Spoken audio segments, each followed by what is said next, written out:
Carlton had run out of words. He was snoozing, open-mouthed. Asleep, he didn't look 87. He looked serene. Old, but not some disgusting geezer like her mother had said. She turned off the recorder and closed her own eyes. Her fractured jaw was hurting less now, and she didn't feel so listless. With her mouth wired shut the last 5 weeks, she'd lost 18 pounds. She wasn't always hungry either. That was the best part. Frumpy, no longer. No lard-ass bitch now. Someone had yelled that from the audience during her last presentation to deluded middle-class parents on why they had to vaccinate their children. There usually was an uproar from the anti-immunization loonies who never missed one of her talks. But it was more often, how much are the pharmaceutical companies paying you? Or, keep your hands off our kids. Not lard-ass frumpy bitch. A public health nurse's lot was not a happy one in California, where every nut house myth was taken for fact. Did you go to sleep on me, Leslie? Carlton was awake. She opened her eyes. Where was I, anyway? You were in Alaska, the part just after the Japanese bombed Dutch Harbor, 42. He finally stopped saying Jap after she'd corrected him 20 times. It had been her mother's idea, the oral history project, something to keep her busy while she was on medical leave, and certainly Carlton had an interesting life. But her mother was aghast that she'd chosen to interview her renter. I'd been drafted, supposed to be for 1 year, but after Pearl Harbor, I knew I was in for a duration. It was a sad day in more ways than one. Uncle Sammy had me by the short hairs. Carlton, remember, kids are going to be listening to this tape. He fidgeted. He wanted a cigarette, but knew she'd leave if he lighted one. He'd been raised in the wilds of Upper Michigan. An older sister had made him get his high school diploma. His father had been a trapper. He understood the outdoors better than anyone she'd ever met, could name all the trees, the rocks, the birds, could read tracks like they were talking to him, and didn't carry his past around like a sack of stones, only talked about it. He had no regrets. Oddly enough, he'd owned small businesses most of his life, a gas station, a dry cleaning place, his own restaurant. Made a point of never paying into Social Security all those years and ended up on a small pension the VA paid to low-income veterans and food stamps. He hated the U.S. government. He had never voted. One of these days she was going to point out the contradiction. The government was supporting him after all. But he picked up a sideline as a taxidermist. His finished work hung on the walls, ready for his clients. Mounted heads, deer, elk, a bighorn sheep, a full-body snarling bobcat for some museum diorama. They looked better in his front room than they ever had in the wild. Taxidermy was an art form in Carlton's hands. Museums loved his animals. Let's get out of here, tree hugger, he said, standing up. Take a walk and see what we can see. Feel up to a gander in the hills? I got a surprise for you. If you go slow enough so I can keep up. They both thought that was funny. That he was 50 years older than she was and could walk her into the ground. She grabbed her day pack and they were off. She felt better outside, more awake. She could smell smoke from the fire on Jackson Ridge over in El Dorado County, miles from her place, carried down on the wind. It was only August, but the fires were already starting. Lightning strikes, and more ahead. September was always the hottest month, with the most thunderstorms. They took the uphill path through her place. She'd never regretted buying the property after the divorce. The second divorce. 29 acres of oaks and conifers, a beat-up farmhouse, and the foreman's house where Carlton lived. Carlton had come with the place, had been renting for years. He used the shed next to the barn for his shop. This foothill area was still rural, though most of the farms and dairies had long since been broken up and sold to people like her. The only business on her stretch of road was a little grocery where you could sit on a bench in front and drink cold beer and eat a bag of chips in the summer. She liked the bucolic life. Once she got onto the freeway, it was just an hour to her office in Sacramento, and she was usually able to leave from home when she was on the road, bringing her messages to Northern California. She was 30 yards behind Carlton when she saw he'd stopped and was waiting for her. Hurrying, she almost stumbled into his surprise. It was a 25-foot circle topped with fine wood ash from his stove. In the center was a wooden pallet with piles of broken nutshells and a few rotting hunks of meat with the fur still on, nailed to the wood. "Okay, Leslie," he said, "examine the tracks. Tell me what animals were here. This is an open book for a tracker. You're always complaining you never find any prints on your property except when it snows. Now look this over.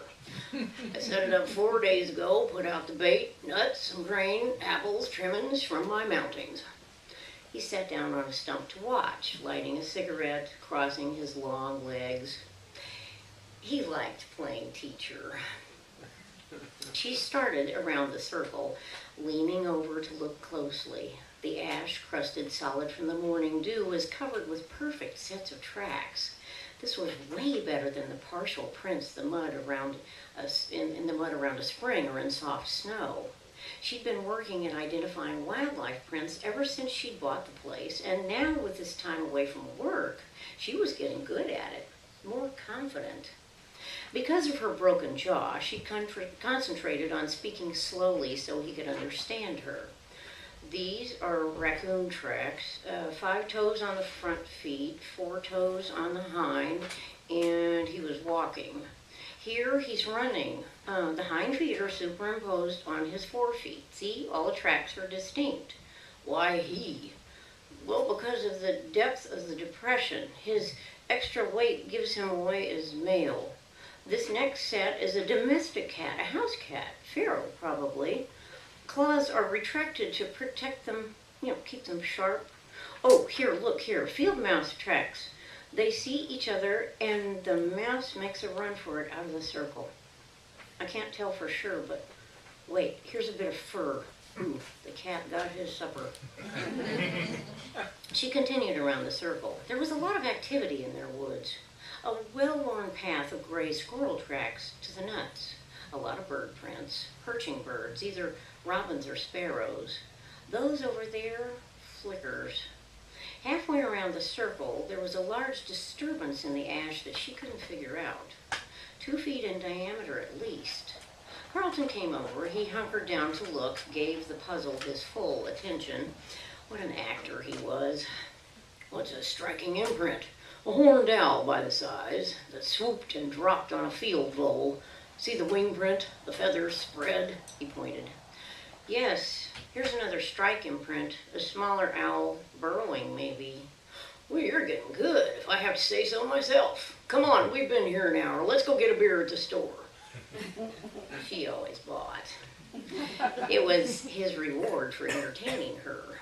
He didn't say raghead store for Jimmy's place this time. He was learning. "Wait, I want to take a plaster cast of the owl strike." He shook his head. "I'm going. I can't watch this." And he went off down the hill. She was too meticulous for him, too slow, took too many pains for the perfect print. She set up a box of plaster, a plastic bowl, water bottle, wooden spoon for mixing up the plaster and water, a hard cardboard strip to frame the imprint, poured the mixture into the frame. She must have 50 casts now, hanging on the wall, stacked around her house. Her learning tools. Carlton called them a waste of time. But she took great pains to get the prints right. Why? Her mother had asked her that, and she answered, "Because it's interesting and it involves no demands, no risks. I don't have to decide anything. I just do it." 2 years ago, she had applied for and got one of the largest federal grants ever awarded her department. She was on her own, finally, in charge of the whole project, not without criticism. 2 of her evaluations said she was too confrontational, too aggressive. True, probably, though she hadn't thought it at the time. During the PowerPoint part of each presentation, she'd show images of children who'd contracted polio, crutches, atrophied muscles, little stick legs. A lot of the photos were from her 6 years with the Peace Corps in Paraguay, taken in areas without immunization programs. These could be your children, she'd tell the parents. This could happen to your kids here in California. The anti-immunization groups hooted at the photos, insisting they were fake, which always made her furious. As she headed for her car at the close of her last presentation, 7 women intercepted her in the parking lot. She lost her cool. There was a scuffle, shoving, yelling. Someone pushed her from behind. She lost her footing and fell forward. Her face hit the bumper of her car. Someone called the police. The DA took it on. The women were indicted. She didn't want to see them in jail. She thought she was giving them a reasonable way out, inoculate their kids, and she dropped the charges. 2 did. The other 5 got 90 days in the county jail and a year under house arrest. She ended up with a broken jaw. They became local martyrs. She got death threats over the phone. Carlton drove her to her medical appointments, made her fruit drinks in his blender that she could sip through a straw, came over to check out her visitors within 5 minutes if somebody dropped by, always with some excuse, like a newly mounted river otter he wanted to show her. Museums sent him frozen carcasses to work on. She'd introduce him, and he'd sit down and take over the conversation with his tales of war and the Aleutians. His stories didn't always jibe. He couldn't have been in on Normandy and at Saipan in the Marianas at the same time. She'd started reading about that war. Her visitors from work thought he was a character. Not her mother. No, Carlton must have pinched her on the rear or something once, because she'd pushed him away and called him a degenerate. He just stood there with what her mother called his shit-eating grin.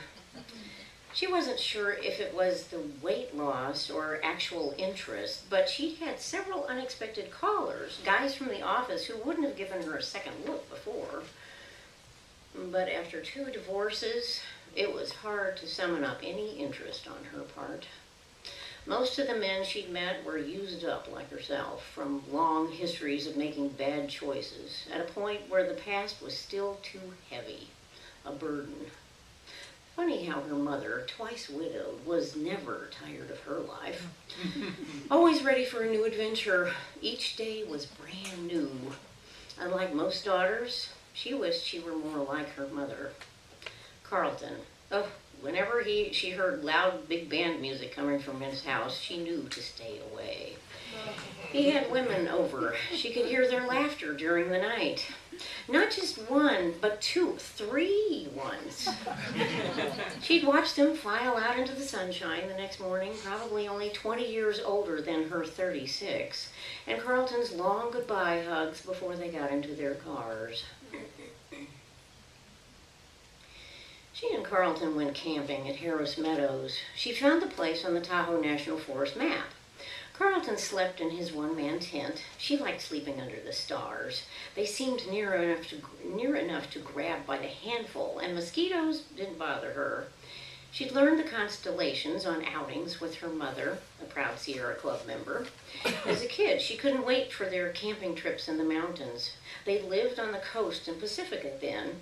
Her mother, a longtime 8th grade teacher there, often greeted by former students who'd stop her in the mall to reminisce. One summer, she just finished her junior year in college. They climbed Mount Whitney, camped overnight near the summit, and her mother, giddy from the altitude, talked and talked. The highest peak in the nation, Leslie, only in California. We're lucky to have been born here. It's like being granted 3 wishes at birth. We're the bullseye for the whole world here. Silicon Valley, Hollywood, the gold rush, all of that could have happened only in California. Did she quit listening after that? Probably. 3 wishes? Oh, by that time it was clear she should have majored in having a good time. Her grades were not going to get her into medical school. She became an RN, went into the Peace Corps for adventure, and met her first husband.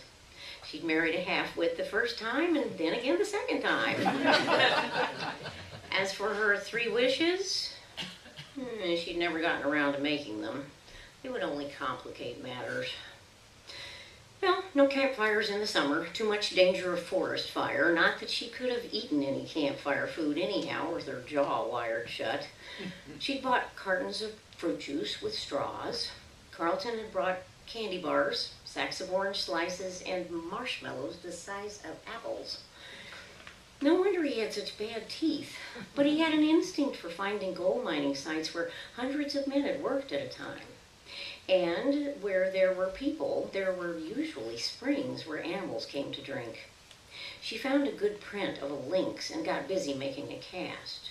Carlton assembled his metal detector and wandered around the site, finding old rusted cans and unidentifiable pieces of metal.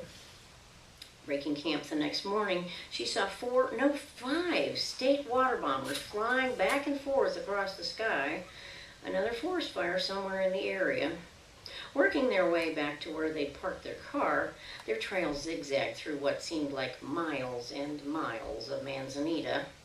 They never went back the same way. She liked using her compass. Now there was something different about the brush. It looked like it had been given a haircut.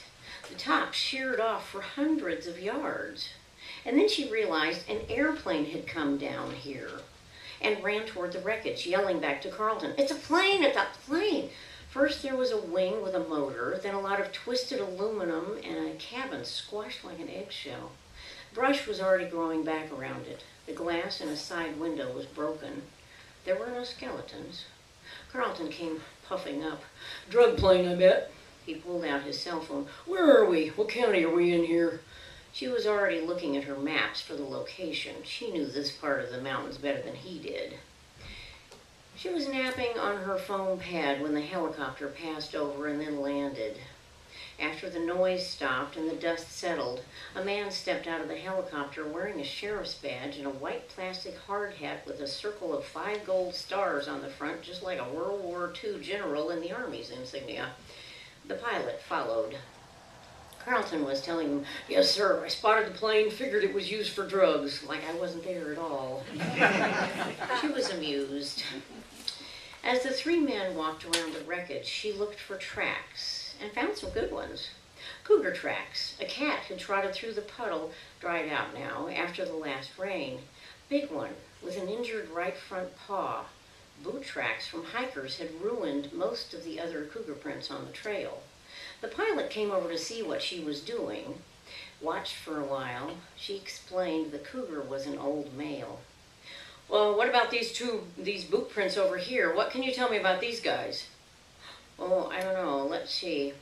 The tracks here are from a male running. Just the toe of his shoe leaves a print. Like, take all his weight. See how widely spaced the tracks are? He's lengthening his stride." I'm guessing here, of course.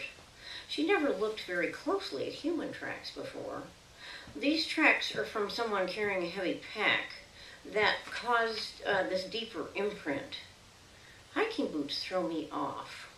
A woman has a more narrow foot, like this one. That's a clue. Women usually weigh less, so the impression isn't as deep." The pilot was listening, interested. Was she trying to sound interesting? No, she'd given up on that part of herself. This reminds me of some article I just read about a print they found in the mud in Kenya, I think. That was thousands of years old. Oh, I read that too. A woman's imprint. They named her Lucy. "My name is Leslie," she said, surprising herself. "Oh, mine's Barry. I just got out of the Army after 22 years, he said. There was an awkward silence. She couldn't think of anything to say either. I'm not too good at this," he said, smiling, but she was trying. He tried to smile too.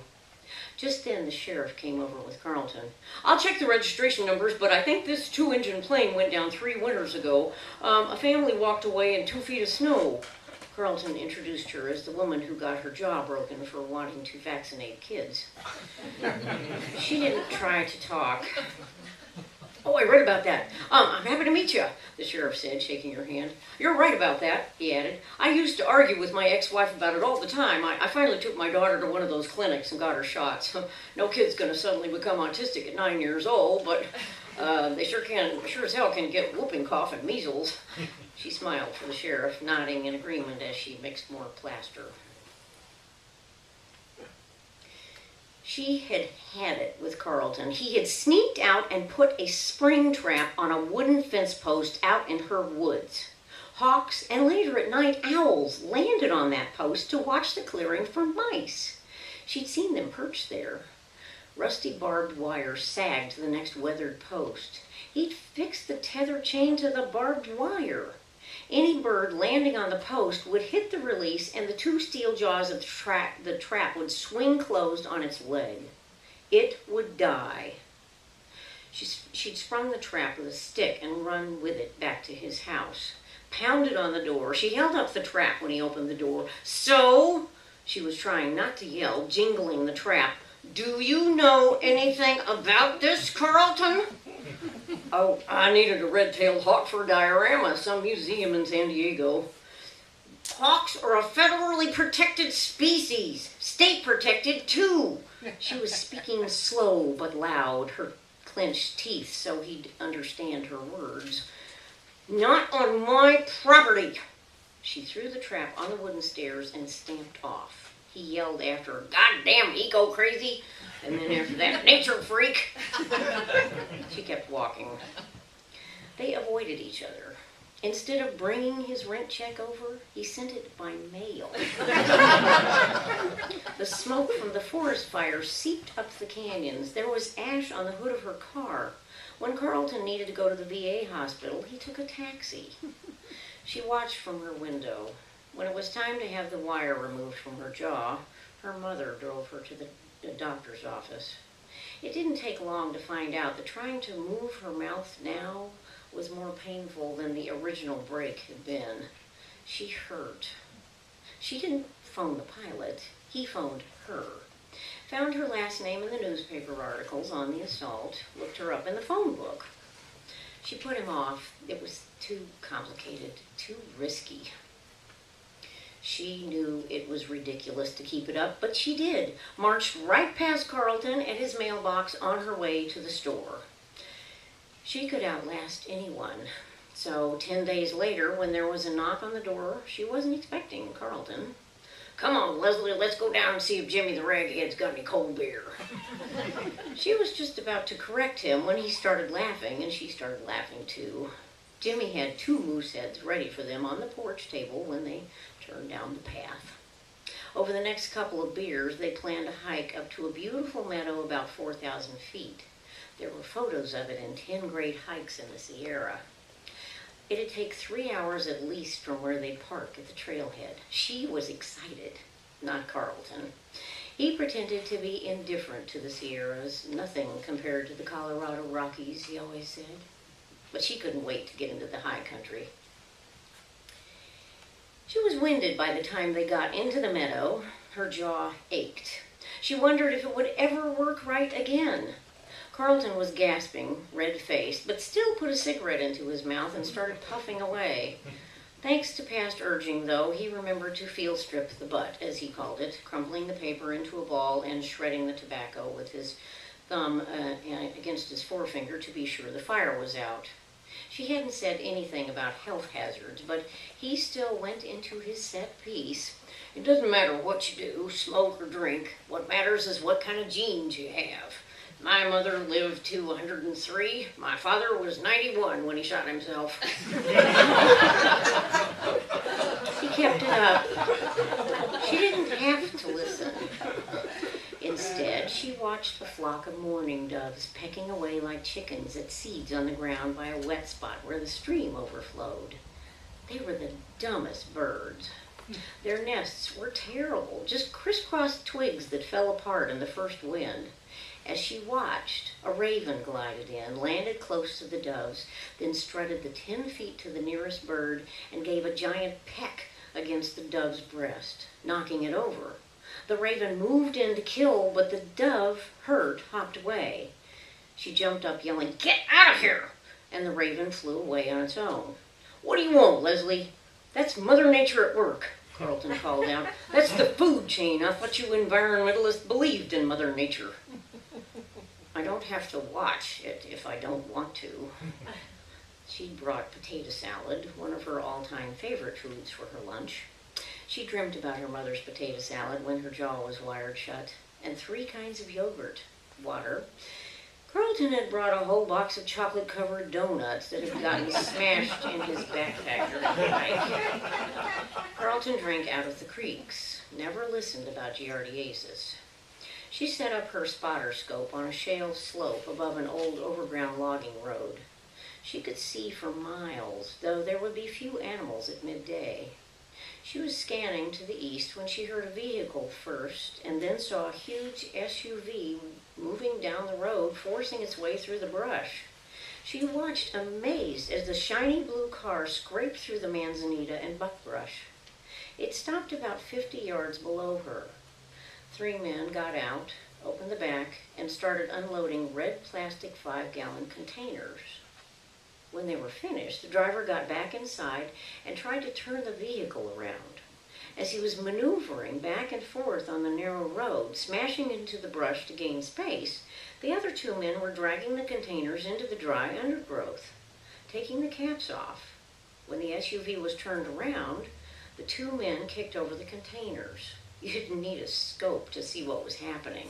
She motioned Carlton over, pointing down the slope. "They're going to start a fire." It all happened so fast. Carlton jumping up, yelling down at the men, "What the hell do you think you're doing?" One of them took out a pistol, took aim, but didn't fire. "Terrorists!" Carl shouted at them, reaching for his cell phone. She was so surprised, she yanked his arm and pulled him down beside her. "What do you mean terrorists? Pyromaniacs may be terrorists? The Japs did it during the Second World War, sent incendiary balloons over to start forest fires in the States. They can kill more people in the woods than by blowing up an airplane." She raised herself to see what was happening. 2 men were running up the slope toward them. "Let's get out of here," Carlton yelled, moving fast, still trying to work his cell phone. There was a shot. A bullet passed over their heads as they reached the brush. The pyromaniacs were overreacting. They were the ones who should be running away.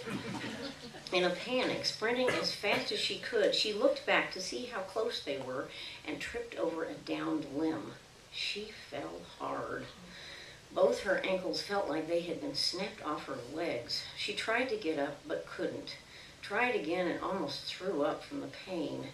"I can't walk," she whispered to Carlton, who caught up to her. "My ankles." "Every man for himself," he said, and kept going. She tried to pull herself up against a sapling, but her legs wouldn't hold her upright.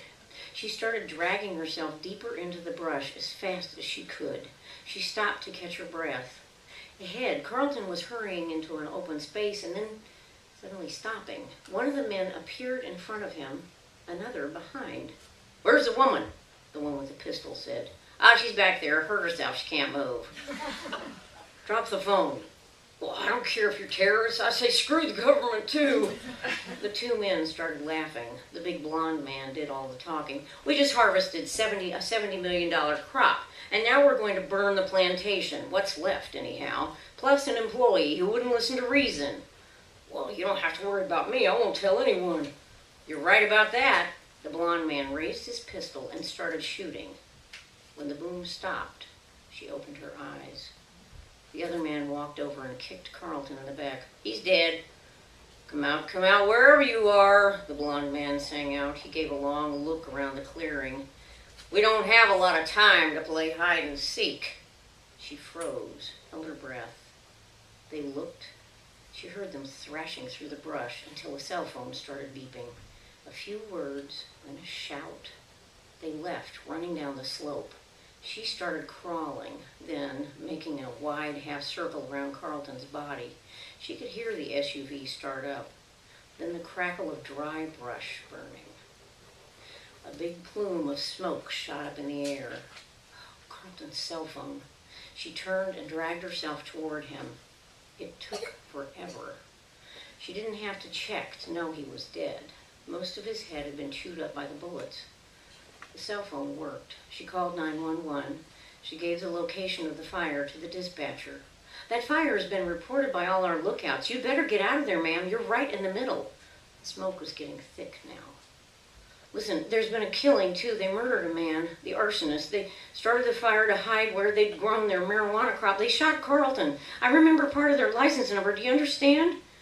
There was no response. She lay back and closed her eyes, listened to the in and out of her own breathing, dozed off even before the pain in her legs woke her up. She tried the phone again. Nothing. She pulled her pant legs up. Both legs were swollen over the tops of her boots. Breathing slow, taking her time, she got her pocket knife out and cut down the laces, got both boots off without too much trouble. Then she was able to get the left sock off, but the other was stuck to her foot from the dried blood. Her feet were twice their normal size. She lay back down from the effort. She could go to sleep here. It was hard to breathe from the smoke. She made herself sit up and then roll over onto her knees. The wet spot where the doves had been was from the overflow from the creek that ran through the meadow. It couldn't be far. She started crawling. 1, 2, buckle your shoe. 3, 4, shut the door. Over and over. The ground grew damp under her hands. An ember fell and sizzled on the ground. Another, and a stretch of mud. She dragged herself through the mud on all fours. Handprints, 5 fingers, knee prints, deep indentations, the 5 toes of 1 foot, and the sock dragging behind like a beaver's tail when she looked back to see her tracks. A perfect record of her passing through. When she reached the first part of the creek, only about a foot deep, the water was warm to the touch. The wind had come up. She could hear the fire, see the flames above the trees. The green grass on the edges of the meadow was smoldering. Carlton had a story about how a stream in the middle of a forest fire got so hot the water came to a boil. She dragged herself on until she found deeper water. This would have to do. If she lived, she'd phone Barry back. She could use one of those California wishes now, she thought, as she rolled herself into the water to wait.